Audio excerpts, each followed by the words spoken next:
Hello everyone, আমি মাসুদ রানা। আমি আমার পেজ থেকে আবারও ছোট্ট একটা ভিডিও নিয়ে চলে আসলাম। আসলে আপনারা যারা আমাদেরকে মনে করেন যে আমরা সবসময় সুন্দর সুন্দর রুটে ড্রাইভ করি, এমনটা কিন্তু নয়। আমরা যখন লং ট্যুরে থাকি তখন আমাদের সামনে অনেক ভয়ঙ্কর ভয়ঙ্কর কিছু অভিজ্ঞতা নিয়ে আসে রাস্তা। আর রাস্তাগুলো অনেক সময় এরকম হয় যে আমাদের চলার পথগুলোতে হুটহাট মাঝখান থেকে রাস্তা শেষ হয়ে যায়, অনেক রাফ রুট চলে আসে। সেগুলোর অভিজ্ঞতা আসলে অনেক ডেঞ্জারাস হয় আমাদের।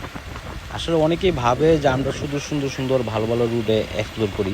ব্যাপারটা এরকম না যে আমরা শুধু ভালো রুটেই ঘুরি। আসলে আমাদের এই ভালো রুটগুলো বা সুন্দর রুটগুলো পেতে অনেকটা কষ্ট পাড়ি দিতে হয়, মানে কষ্ট করে পথ পাড়ি দিতে হয়। আর এর ভিতরে অনেক ট্রাফ জায়গা থাকে, যেগুলো হচ্ছে আমরা আপনাদের মাঝে মাঝে দেখানোর চেষ্টা করি। আমি যে এই ভিডিওতে একটু দেখাচ্ছি যে আমরা যে রুটটা আসলে যাচ্ছিলাম, এই রুটটা হচ্ছে নতুন হচ্ছে।